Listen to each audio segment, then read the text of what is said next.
City of Joy यानी खुशियों का शहर यानी कोलकाता। यहां सिर्फ महिलाओं की सुरक्षा और उनके अधिकार के दावे किए नहीं जाते बल्कि उन्हें जिया भी जाता है, क्योंकि यहां की मुख्यमंत्री ममता बनर्जी खुद एक महिला हैं। यहां जब दुर्गा पूजा होती है तो पूरे शहर में तिल भर भी अंधेरा नहीं रहता और मां दुर्गा शेर पर सवार होकर पापियों का नाश करने की मुद्रा में यह संदेश देती हैं कि महिलाओं की ताकत के आगे सब कुछ नतमस्तक है। मगर इन सारी चीजों का अस्तित्व तब सवालों की जद में आ गया जब 8-9 अगस्त की रात एक महिला डॉक्टर के साथ बेहूदगी की सारी हदें पार कर दी जाती हैं। जब एक महिला डॉक्टर के मुंह में कपड़ा ठूंस कर उसके साथ बलात्कार किया जाता है, जब एक महिला डॉक्टर के प्राइवेट पार्ट्स पर जी भर घाव दिए जाते हैं, और दरिंदगी की इम्तिहान देखिए कि उस महिला डॉक्टर को यही नहीं छोड़ा जाता, उसका गला घोंटा जाता है, उसकी गले की हड्डी तोड़ दी जाती है, जिसके कारण उसकी मौत हो जाती है। अब सवाल यह है कि कोलकाता की उस निर्भया की आत्मा को चीर कर रख देने का असली जिम्मेदार कौन है। सवाल यह है कि उस डॉक्टर के साथ बलात्कार करने वाला सिर्फ एक आदमी था। सवाल यह है कि कोलकाता के उस अस्पताल में सुरक्षा व्यवस्था में इतनी बड़ी चूक की जिम्मेदारी कौन लेगा। सवाल यह है कि हमारे वोट से देश में राज करने वाले नेता महिला सम्मान और सुरक्षा की बात क्यों करते हैं। नमस्कार, द न्यूज़ 15 में आपका स्वागत है। मेरा नाम है रविशंकर और आज की क्राइम कुंडली में हम जानेंगे कोलकाता के निर्भया के साथ हुई दरिंदगी के पीछे की पूरी कहानी। आपको याद होगा साल 2012 जब पूरे देश की सांसों को दिल्ली की निर्भया कांड ने रोक कर रख दिया था। अब एक बार फिर एक जोरदार तमाचा हमारे उन तथाकथित नेताओं के मुंह पर पड़ा है जो महिलाओं की सुरक्षा के बड़े बड़े दावे करते हैं, और देशवासियों की रूह पर एक भयानक हमला हुआ है।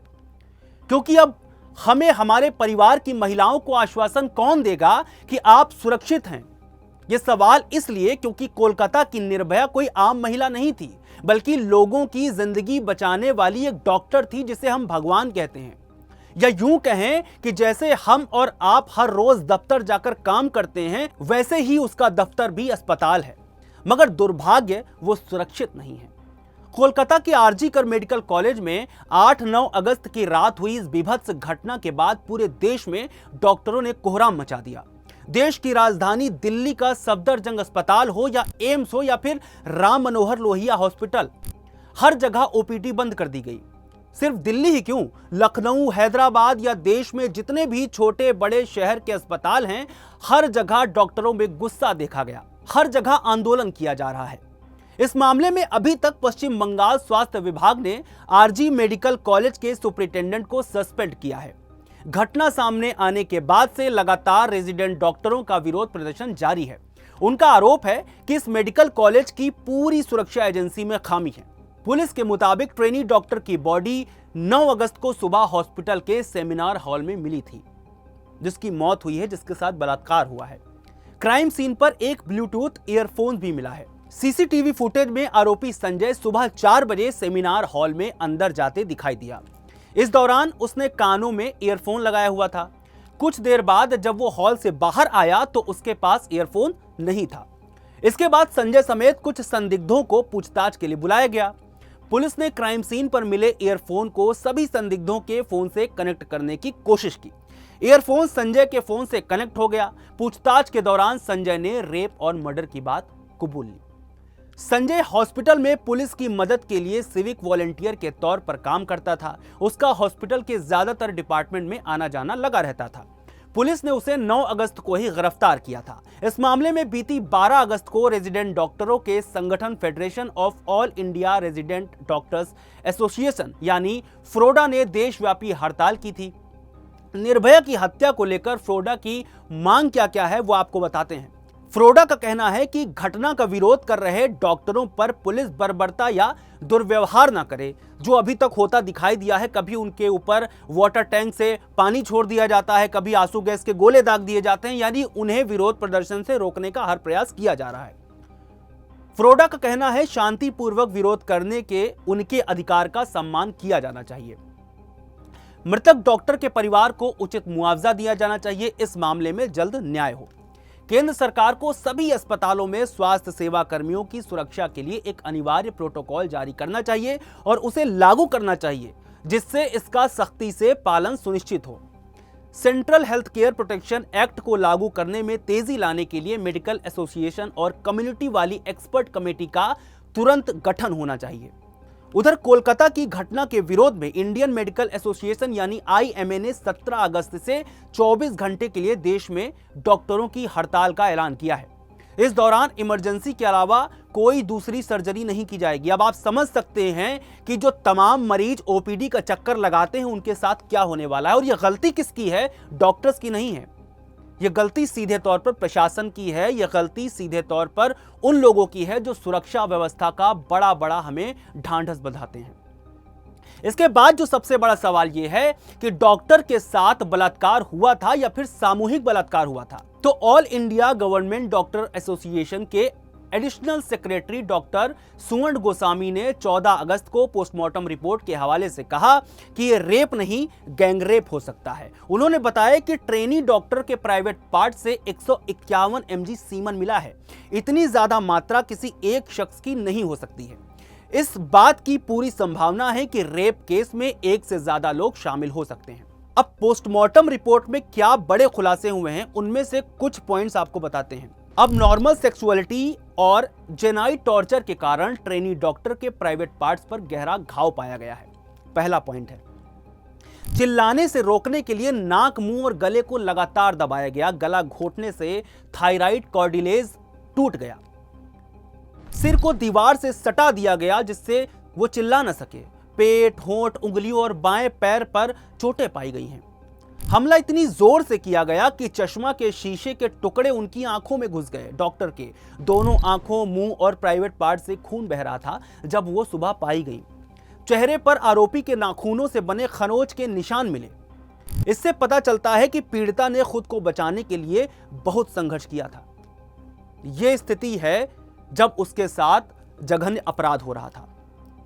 क्योंकि मामला CBI के पास है तो CBI ने ट्रेनी डॉक्टर के घर पहुंचकर पीड़िता के माता पिता से बात की है। एक अधिकारी ने बताया कि जिस कपल ने अपनी बेटी को इस तरह खोया है उनसे बात करना बहुत मुश्किल था। CBI ने डॉक्टर्स के पेरेंट्स से 9 अगस्त का वो समय पूछा जब उन्हें हॉस्पिटल से बेटी की मौत के बारे में फोन आया था। अधिकारियों ने पेरेंट्स से पीड़ित के दोस्तों के बारे में भी पूछा। CBI ने हॉस्पिटल के 5 डॉक्टरों, पूर्व सुपरिटेंडेंट कम वाइस प्रिंसिपल यानी कि MSVP, प्रिंसिपल और चेस्ट डिपार्टमेंट के हेड से भी पूछताछ की है। CBI ने ताला पुलिस स्टेशन के इंचार्ज से भी बात की जिसके एरिया में हॉस्पिटल है। यहीं पर कोलकाता की उस निर्भया के बारे में जान लेना भी बेहद जरूरी है जो उनके पिता ने बताया। वो कहते हैं, मेरी बेटी रोज डायरी लिखती थी। मौत वाले दिन यानी RG कर मेडिकल कॉलेज में नाइट शिफ्ट में जाने से पहले उसने डायरी लिखी थी। वो एक मेहनती लड़की थी जो अपने सपनों को पूरा करने के लिए हर दिन 10 से 12 घंटे पढ़ाई करती थी। मेरी बेटी ने अपनी डायरी की आखिरी बात में बताया था कि वो अपने जीवन में क्या करना चाहती थी। वो MD कोर्स में गोल्ड मेडलिस्ट बनना चाहती थी। अब हमें बस न्याय की उम्मीद है। ये कोलकाता की निर्भया के पिता कह रहे हैं, क्योंकि उनके पास अब उनकी बेटी नहीं, सिर्फ उसकी डायरी और उसमें लिखे उनकी बेटी के कुछ शब्द बचे हैं। डॉक्टर की हत्या को लेकर कुछ और बड़े पहलू जो आपको जानना बेहद जरूरी है। 31 साल की trainee doctor chest medicine department में PG सेकेंड ईयर की स्टूडेंट थी। घटना 8-9 अगस्त की रात हुई थी जो हमने अभी आपको बताया। ट्रेनी डॉक्टर रात को 9 बजे अपने 2 जूनियर्स के साथ डिनर करने के बाद हॉस्पिटल के सेमिनार हॉल गई थी। सुबह 6 बजे उनकी अर्धनग्न लाश मिली।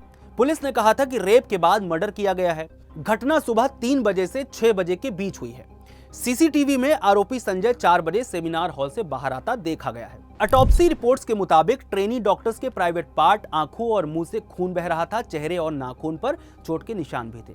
ट्रेनी डॉक्टर के पेट, बाएं पैर, गर्दन, दाहिने हाथ और होंठों पर भी चोट के निशान थे। उसकी गर्दन की हड्डी भी टूटी पाई गई थी।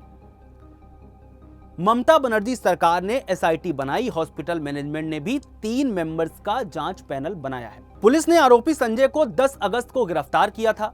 BNS के सेक्शन 1031 हत्या और सेक्शन 64 यानी बलात्कार के तहत केस दर्ज किया गया।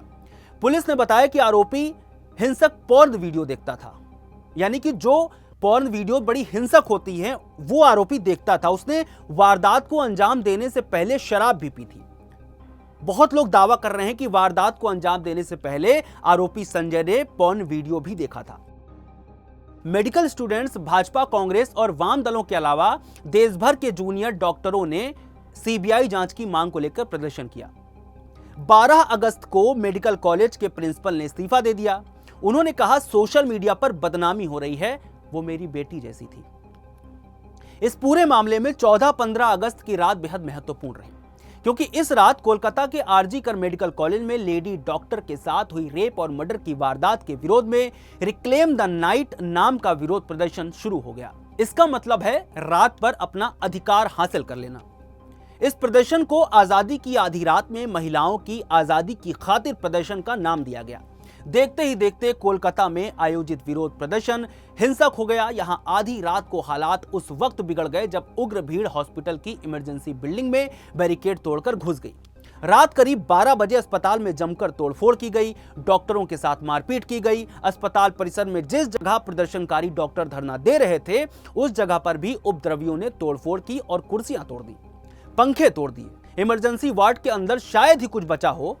खिड़की, बेड से लेकर तमाम मेडिकल इक्विपमेंट्स तक सब कुछ तहस नहस कर दिया गया। यहां तक कि अस्पताल के अंदर बने पुलिस बैरक को भी भीड़ ने तोड़ डाला। अस्पताल के बाहर पहले इंसाफ की मांग को लेकर नारे लगे और फिर देखते ही देखते हजारों की संख्या में लोग इकट्ठा हो गए। इस मामले में कोलकाता पुलिस का कहना है कि कुछ अज्ञात बदमाशों ने आरजी कर मेडिकल कॉलेज में तोड़फोड़ की है। करीब 40 लोगों का एक ग्रुप प्रदर्शनकारियों में शामिल था। इन्हीं लोगों ने अस्पताल में हिंसा को अंजाम दिया। इस दौरान पुलिस वाहन और कुछ दोपहिया वाहन भी क्षतिग्रस्त हुए हैं। भीड़ को काबू करने के लिए लाठीचार्ज की गई और आंसू गैस के गोले दागे गए। अब हम आपको ऐसे ही कुछ मिलते जुलते मामले बताएंगे जिन्होंने पूरे देश को हिलाकर रख दिया था, जैसा कि कलकत्ता में हुआ निर्भया के साथ मामले ने पूरे देश को हिला करके रख दिया है। याद करिए, दिल्ली के दक्षिणी इलाके में 16 दिसंबर 2012 की रात हुए महिला के सामूहिक बलात्कार और हत्या के मामले ने कैसे पूरे देश को झकझोर दिया था। इस 23 वर्षीय पीड़िता को निर्भया नाम दिया गया था, जो फिजियोथेरेपी की छात्र थी। चलती बस में 6 लोगों ने मिलकर युवती के साथ रेप किया था। इस दौरान की गई बर्बरता के चलते कुछ दिनों बाद उसकी मौत हो गई थी। इस मामले के चारों दोषियों को इसी साल 20 मार्च को फांसी दे दी गई। सोचा गया था कि यौन उत्पीड़न के इस भयानक अध्याय का अंत होने के बाद ऐसी घटनाएं बंद हो जाएंगी, लेकिन इस ओर से निराशा ही हाथ लगी। निर्भया गैंगरेप मामले में दोषी मुकेश सिंह, जो 32 साल का था, पवन गुप्ता 25 साल का, विनय शर्मा 26 और अक्षय कुमार सिंह 31 को फांसी हुई थी। इनमें एक नाबालिग भी था। वहीं इस मामले में एक आरोपी राम सिंह ने पहले ही जेल में खुदकुशी कर ली थी और एक अन्य आरोपी, जिसके बारे में हमने आपको बताया, वो नाबालिग था, उसे 3 महीने की सजा के बाद छोड़ दिया गया था। इसके बाद आते हैं हैदराबाद गैंगरेप, जो तेलंगाना की राजधानी हैदराबाद में 2019 में महिला वेटनरी डॉक्टर से गैंगरेप के बाद हत्या और फिर लाश को जला देने की घटना ने भी देश को झकझोर कर रख दिया था। हैदराबाद के साइबराबाद टोल प्लाजा के पास एक महिला की अजली लाश मिलती है। महिला की पहचान एक वेटरनरी डॉक्टर के तौर पर हुई थी। पुलिस के मुताबिक महिला की गैंगरेप के बाद हत्या की गई, फिर लाश को पेट्रोल से जलाकर फ्लाईओवर के नीचे फेंक दिया गया था। वारदात में शामिल चारों आरोपियों की पहचान मोहम्मद पाशा, नवीन, चिंताकुंता, केशावुलू और शिवा के तौर पर हुई थी। घटना के 9 दिनों के अंदर ही चारों आरोपियों की पुलिस एनकाउंटर में मौत हो गई। कई लोग इस एनकाउंटर पर सवाल भी उठा रहे हैं। अब बारी आती है जम्मू कश्मीर के कठुआ गैंगरेप की। जम्मू कश्मीर के कठुआ में जनवरी 2018 में एक 8 साल की बच्ची के साथ गैंगरेप और हत्या को अंजाम दिया गया था। आप सोच सकते हैं, 8 साल की बच्ची के साथ। इस घटना से सांप्रदायिक तनाव पैदा हो गया था। पुलिस के मुताबिक यह हत्या क्षेत्र के बकरवाल समुदाय के सदस्यों को निकालने के लिए अंजाम दी गई थी। पुलिस के मुताबिक सांझी राम समेत कुछ स्थानीय अपराधियों ने यह साजिश रची थी। लड़की से सामूहिक बलात्कार किया था और उसे मारने के बाद उसके सिर पर पत्थर मार के उसके शव को विक्षिप्त कर दिया गया था। इसके बाद उसे पास के जंगल में फेंक दिया गया था। अब आइए बुलंदशहर गैंगरेप पर। 2016 में दिल्ली से मात्र 65 किलोमीटर दूर हुए इस अपराध ने देश की बड़ी आबादी में दहशत पैदा कर दी थी। इस मामले में जिन मां बेटी के साथ रेप हुआ, सोचिए मां बेटी के साथ, उनका परिवार एक रिश्तेदार की 13वीं में शाहजहांपुर से नोएडा जा रहा था। रास्ते में बदमाशों ने झांसे से उनकी कार रुकवाई और परिवार को बंधक बनाकर उन्हें लूट लिया। इसके बाद बदमाशों ने पास के ही खेत में कई घंटों तक मां और 14 साल की बेटी से गैंगरेप किया। सुनने में ही रूह कांप जाती है। 14 साल की लड़की ने मार्शल आर्ट की ट्रेनिंग ले रखी थी, फिर भी वो अपराधियों से जीत ना सकी। ये वो घटनाएं हैं जिन्होंने पूरे देश का सिर शर्म से झुका दिया था। हालांकि हमारे देश की सरकारें इन्हें ऐसे भूल जाती हैं जैसे एक रात गुजर गई हो और वो कभी वापस नहीं आने वाली, जबकि हर दिन देश की हर लड़की नई चुनौतियों से लड़ रही होती है। आपको बता दें कि ये नेता नगरी की जुमलेबाजी ही तो है जो महिलाओं की सुरक्षा सुनिश्चित करने का दावा बार बार करती है, मगर जब राज्य दर राज्य झांकेंगे तो माहौल अलग ही दिखाई पड़ता है। राष्ट्रीय अपराध रिकॉर्ड ब्यूरो यानी एनसीआरबी ने 2022 की रिपोर्ट 3 दिसंबर को जारी की थी। 2022 की 3 दिसंबर को इस रिपोर्ट में बताया गया था कि दिल्ली महिलाओं के लिए सबसे असुरक्षित शहर है। यहां 2022 में एक दिन में 3 रेप केस दर्ज किए गए। एनसीआरबी की 546 पेज की रिपोर्ट में बताया गया कि देश में महिलाओं के खिलाफ अपराध के कुल 4,45,256 केस दर्ज किए गए, यानी हर घंटे लगभग 51 एफआईआर हुई। 2021 में यह आंकड़ा 4,28,278 था। रिपोर्ट में कहा गया कि 2021 की तुलना में महिला अपराधों में 4% की बढ़ोतरी हुई है। वहीं 2022 में 28,522 मर्डर केस दर्ज हुए, यानी हर दिन 78 हत्याएं हुई। एनसीआरबी की रिपोर्ट में सामने आया है कि महिलाओं के खिलाफ अपराध की दर जो प्रति 1 लाख जनसंख्या पर घटनाओं की संख्या 2021 में 64.5% से बढ़कर 2022 में 66% हो गई है। इसमें से 2022 के दौरान 19 महानगरों में महिलाओं के खिलाफ अपराध के कुल 48,755 मामले दर्ज किए गए, जो 2021 में 43,414 केस की तुलना में 12.3% ज्यादा हैं। 2022 में महिला अपराध में 65,743 मामलों के साथ उत्तर प्रदेश टॉप पर है। इसके बाद महाराष्ट्र 45,331 केस और राजस्थान 45,058 केस, पश्चिम बंगाल 34,738 केस और मध्य प्रदेश 32,765 केस का नंबर है। बलात्कार जैसी घटनाओं में लगातार बढ़ते मामले ये बता रहे हैं कि हमारे देश में सुरक्षा की स्थिति क्या है। मगर ये दुर्भाग्य है कि ऐसे मामलों में भी राजनीति होती है। सवाल उठे कि रात के अंधेरे में हजारों की भीड़ कहां से आ गई। दरअसल सवाल उठ रहे हैं कि क्या यह हमला सबूतों को मिटाने की साजिश थी? क्या सीबीआई जांच में कुछ बड़ा सच सामने आने वाला था? इधर ममता बनर्जी ने कहा है कि यह हमला भाजपा और वाम दलों ने बाहरी लोगों से करवाया है। अब आप देख लीजिए कि एक इतनी विभत्स घटना और दूसरे दलों पर लगाया जा रहा है आरोप। उस लड़की के या उस लड़की के घर वालों की पीड़ा को नहीं समझा जा रहा है। सवाल उठ रहे हैं कि क्या जांच में लापरवाही के आरोपों के बीच ममता बनर्जी का केस को सीबीआई को सौंपना उनकी घटती ताकत का संकेत है? यानी यहां भी देखिए कि राजनीति में किसकी ताकत घट रही है, किसकी ताकत बढ़ रही है। लोगों का ध्यान इस पर ज्यादा है, या फिर यूं कहें कि सत्ताधारी दलों का या फिर जो भी राजनीतिक दल हैं उनका ध्यान इस पर ज्यादा है कि किसकी ताकत घट रही है, किसकी बढ़ रही है, हम कैसे सरकार बनाएंगे, उनकी सरकार कैसे टिकी रहेगी। ममता बनर्जी ने लगातार सीबीआई, ईडी जैसी केंद्रीय जांच एजेंसियों का विरोध किया और अक्सर उन्हें विपक्षियों को परेशान करने का मोदी सरकार का औजार बताया। लोकसभा में टीएमसी के 29 सांसद हैं, जिसमें महुआ मोइत्रा, काकोली घोष और डोला सेन समेत 11 सांसद महिलाएं हैं। बावजूद इसके कोलकाता रेप और मर्डर केस में तृणमूल कांग्रेस की सांसद चुप रही हैं। महुआ मोइत्रा जैसी मुखर सांसद को कोलकाता रेप और मर्डर केस पर पहली प्रतिक्रिया देने में 5 दिन लग गए, जबकि हिंडनबर्ग की जब रिपोर्ट आई तब उस पर महुआ मोइत्रा ने घंटे भर के अंदर सोशल मीडिया प्लेटफॉर्म पर मोदी सरकार को घेर लिया। यानी आप समझ सकते हैं कि कैसे अपने अपने हिसाब से ये लोग सोशल मीडिया पर एक्टिव रहते हैं। कुल मिलाकर कहने का मतलब यही है कि पार्टी कोई भी हो, नेताओं की प्रतिक्रिया उसी हिसाब से आती है जैसे उन्हें सूट करती है। अगर मामला उनके राज्य का हुआ तो चाहे अपराध कितना भी जघन्य हो, मगर सोशल मीडिया अकाउंट बड़ी देर में खुलते हैं।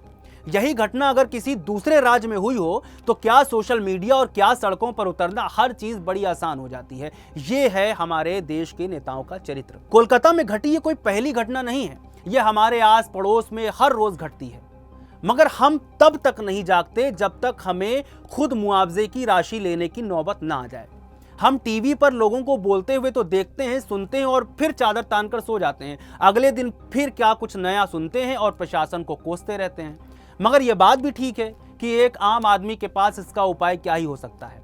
इतना जरूर हो सकता है कि हम लोग अपने आस पड़ोस वालों को, अपने बच्चों को, अपने घर में बड़े बुजुर्गों को जो इन चीजों को ना समझते हो, उन्हें इन बारे में शिक्षा तो जरूर दे सकते हैं, अपना कर्तव्य तो जरूर निभा सकते हैं। फिलहाल द न्यूज़ 15 पीड़िता के परिवार के साथ पूरी संवेदना रखता है और उम्मीद करता है कि उन्हें जल्द से जल्द उनके हिस्से का न्याय मिले। द न्यूज़ 15 की आज की क्राइम कुंडली में फिलहाल इतना ही। उम्मीद है आपको ये जानकारी पसंद आई होगी। आप किस अपराधी के क्राइम कुंडली की दास्तां और उसकी क्राइम कुंडली जानना चाहते हैं, कमेंट बॉक्स में हमें ज़रूर बताएं। शुक्रिया।